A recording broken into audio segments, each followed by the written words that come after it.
When I was 6, I wanted to be a singer, and at 12, an architect. At 20, I found myself in a shitty apartment with a shitty roommate. It was another day. I had to brush my teeth, put on clothes, of course, and go to the shitty job. My life was f***ed, and I had to find a way to it. But before I tell you how I did that, here's how one might end up in this situation. One word. Parents. I'm telling you guys, parents will try to ruin your life as long as you're alive, okay? It's just, they're low-key getting better at it through the years. 0 to 10 years. You're basically an incapable entity at this stage. Much like now, just also having trouble talking and walking. But that didn't stop my parents, using me and giving orders. Whew, Tommy, I'm glad I found you. My boy, I need you to clean the house, load the old truck, get a master's in law, of course, and I don't know, do my taxes later, buddy. I don't know, Dad, I'm 5. No. I said later in your life. Idiot. And some parents start, planning for their child's future before they're even born. Special shout out to lawyers, doctors, and crackheads. Then to 14. Now, early puberty is an overall horrible time to be alive, but somehow parents make it even worse by overcompensating for their failed hobbies in their youth. Mom, I don't like rhythmic gymnastics. I know, honey, but I don't care. 14 to 20. Parents choose your career path, and this time also known as following the footsteps dilemma. Well, it's not actually a dilemma, just another f***ing thing that parents do.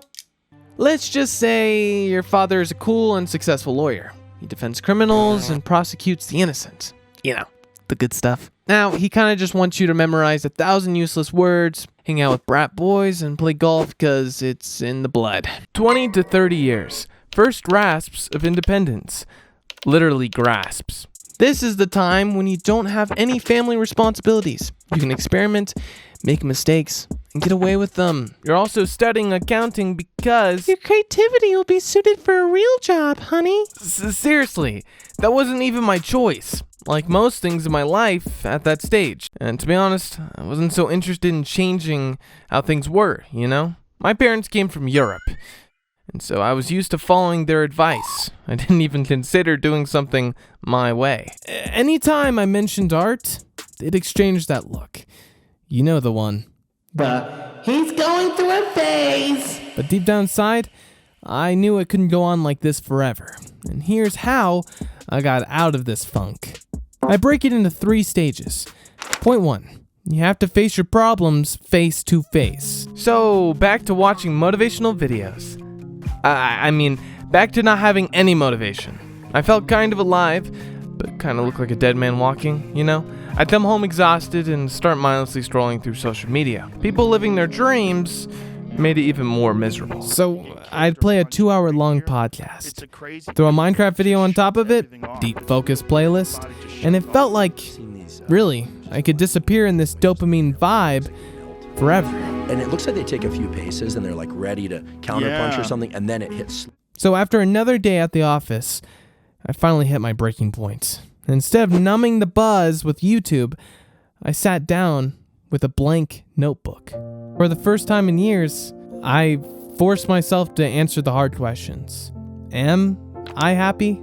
If I was, I wouldn't be asking myself this. So logically, the answer is no. Then am I okay with it? If yes, then why am I whining?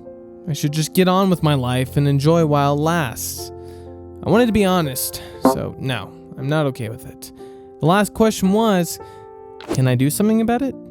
If the answer is no, well, I'm kind of back to the previous point and stuck in the loop. But if I could do something, then I should just do it.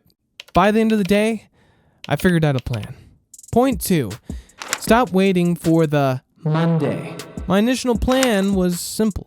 Quit the job, practice illustrations, become a 2D artist. Great plan, right? Except I still had bills to pay. I wanted to go buy clothes and go out. Later is just another word for never. This attitude was only good for changing HBO subscriptions. I figured I only needed to do 2 things for that.